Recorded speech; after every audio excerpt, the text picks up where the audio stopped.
Hello and welcome back to the Lore Raider into another challenge run. Longtime viewers may remember a little over a year ago, I completed a challenge run of the original Metroid 2 with only missiles, it being one of the few games that had no caveats. But can I accomplish the same in the 2017 Nintendo remake, Metroid 2 Samus Returns? Let's jump into the rules. I'm only allowed to kill enemies with the missiles, and I cannot kill with any other damage source. However, the damage from parries is allowed so long as I follow it up with a missile shot. No glitches, and of course, no cheats. With the rules laid out, join me as I ask the question, can you beat Metroid 2 Samus Returns with only missiles?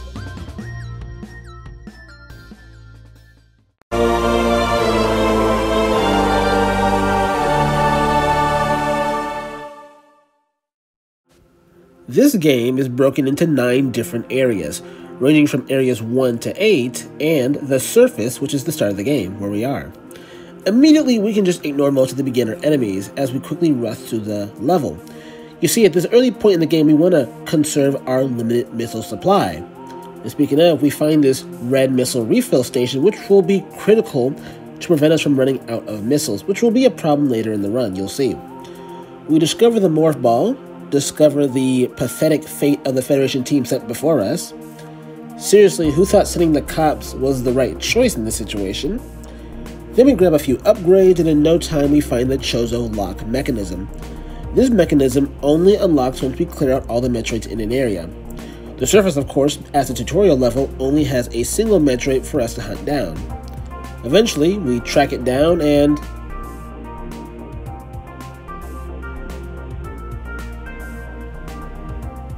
well, that didn't take long. We give its DNA to the mechanism and we're already off to Area 1.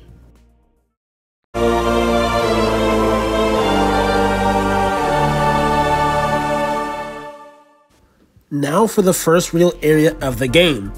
I expanded the screen a bit so that all of you can see how many missiles I have at any one time. I confront the first Metroid of the area and die once? Okay, well, maybe twice. But on the third round, I got the rhythm and defeated the Metroid. It was then just a matter of doing the same for the other Alpha Metroids in the area. Things did get hairy when I ran out of missiles, which eventually forced me to reset back to my last save, and made me realize I needed a new strategy. Whenever I can, simply use the counter move to stun the enemies and run past them as opposed to wasting valuable shots on killing them. Between Metroid fighting, I managed to pick up a few upgrades in the area, including the godsend known as the Ice Beam, allowing me to freeze enemies in place without fear of killing them, which helps preserve my meager missile rations. We obtain the Spider Ball, kill the final Metroid in the area, which leads us back to the Chozo locking mechanism, which of course unlocks, thereby completing Area 1. The final section of what I consider to be the early game, Section 2, requires us to deal with 8 Metroids, so I set off to find them. Along the way, I obtained the absolutely crucial Various suit, which will let me enter hot areas. I especially needed to get this missile recharge station as I was running dangerously low. Finally, we come across a new enemy, the Gamma Metroid. Now, whilst our rules state that I only have to kill with the missiles, and technically speaking, I could freeze its stomach to make this easier. However, I decided to literally do this missile only, which led to this. And this. And, well, but eventually, after learning its pattern and landing the parry, we pack up the Gamma Metroid and continue with the run. From there, we gather some more upgrades, including the high jump boots, another energy tank, and as we move to try and grab the Spring Ball, we encounter our first of 3 non-Metroid boss fights in this game, Arachnus. This boss exemplifies how ammo management is key, as on the first run we run out of missiles, forcing me to kill Samus, rush back to the ammo recharge station, and finally return to the boss with more ammo. And we finally put the creature down, allowing us to claim the Spring Ball. We've come a long way from just running away from him in the original, haven't we? From there, we kill the last of the Alpha Metroids, return to the locking mechanism, and with that, we've cleared the early game missile only.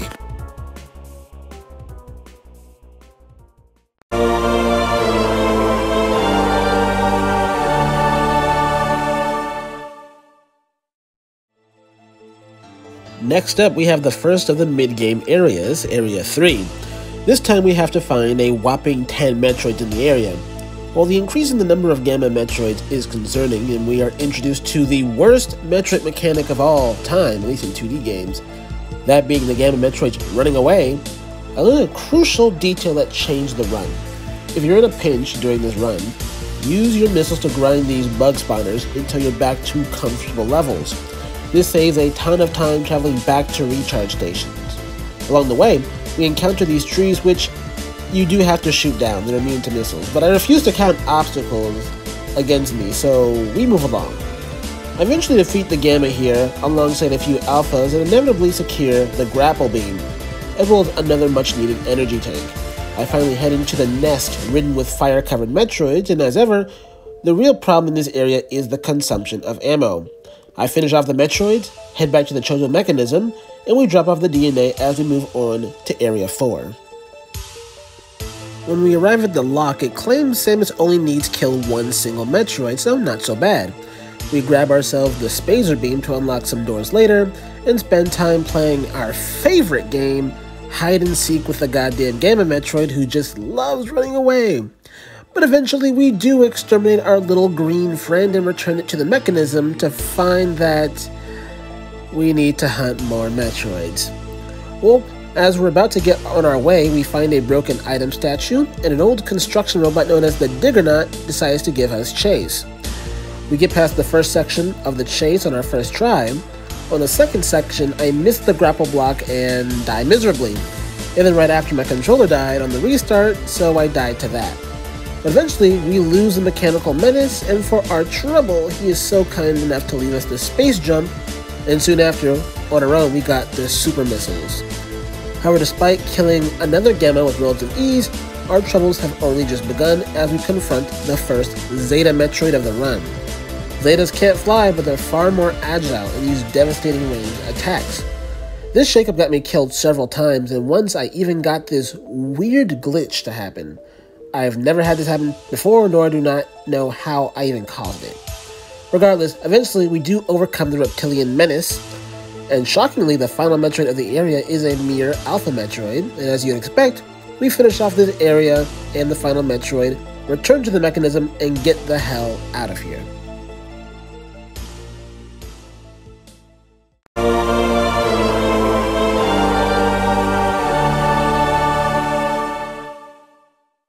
And now we've reached Area 5, the Tower. By this point in the game, I have largely stopped trying to harm common mobs as they simply waste more ammo than they are worth, and I opt to merely swat them aside when I can. Although these water blobs are still a good source of emergency healing if you happen to be running low on ammo. Early into the tower, we find the powerful plasma beam, and more importantly, we discover the crucial gravity suit, which will allow us to move quickly through liquids and makes us immune to lava. We also managed to get our hands on the screw attack, which, believe it or not, makes our job harder, forcing us to be very careful when timing our jumps to prevent us from actually killing anything lest we return to a previous save. We kill some Zeta Metroids, and even a couple of lingering Gamma Metroids, which the super missiles help make short work of. I wanted to take the time to show you, incidentally, that at this stage of the game, ammo isn't even the problem for me. The issue is having enough resources to face tank most of the damage because I have to actively avoid using the screw attack as much as possible. And as you can see in my final fight with the Gamma Metroid in this area, my ability to preserve my HP still leaves a lot to be desired. But with the Gamma Metroid dead, we can confirm that you can actually beat the mid-game of this video game, missile only.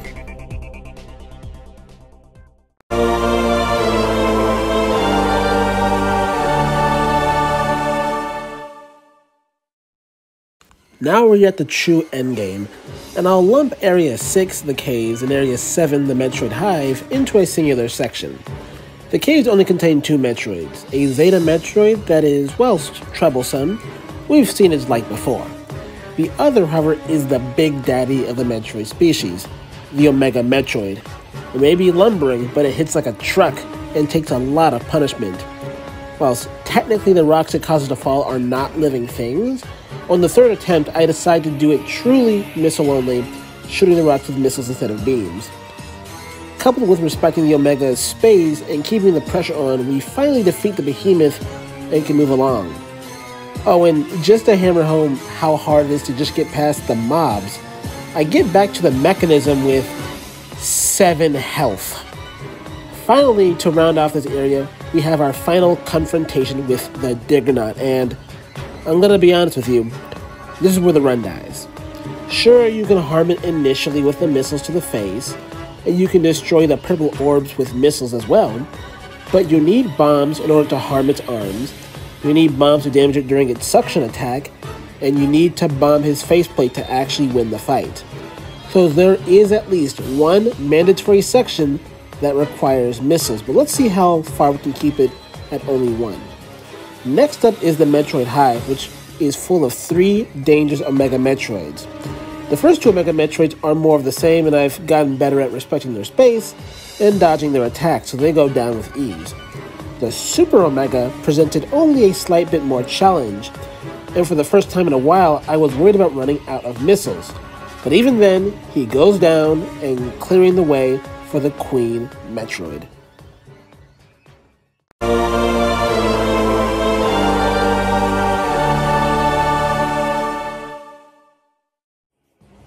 And here we are, the easiest goddamn sector in the game. Get yourself carefully through Area 8 until you reach these much needed recharge stations, of course making sure not to kill any enemies as we discussed. Then from there we will infiltrate the Queen's Nest where we do battle against the larval Metroid she hatches. While it is interesting to bring back the old classic larval Metroid battles, and they do manage to land a grab, in the end they are relatively easy to deal with. Finally, after wiping them out, we delve deep into the Queen's lair and gear up for the final, well, really the penultimate battle. Remember how we said Arachnus went from impossible in the original Metroid 2 to being easily done here? Well, the reverse is true. You can't actually kill Queen Metroid missile only. Oh, for sure, you do most of the damage with the missiles, but to kill her, you have to actually use the power bombs to finish her off, putting our non-missile kills to 2. And sadly, the pain doesn't end there.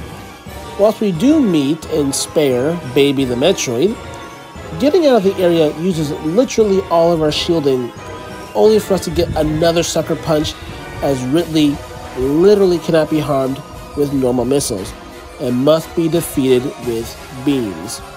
Meaning that we bite the bullet and we save Baby the Metroid and defeat the prehistoric predator, and we then escape SR-388, head for the start of Super Metroid, and confirm that you cannot beat Metroid 2 Samus Returns with only missiles.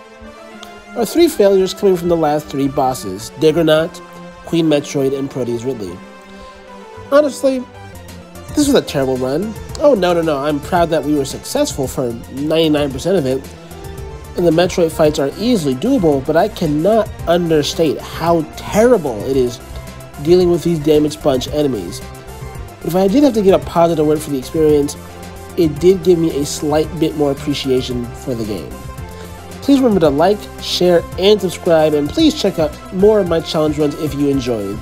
As always, be safe, be wise, and please pray for a true peace in space.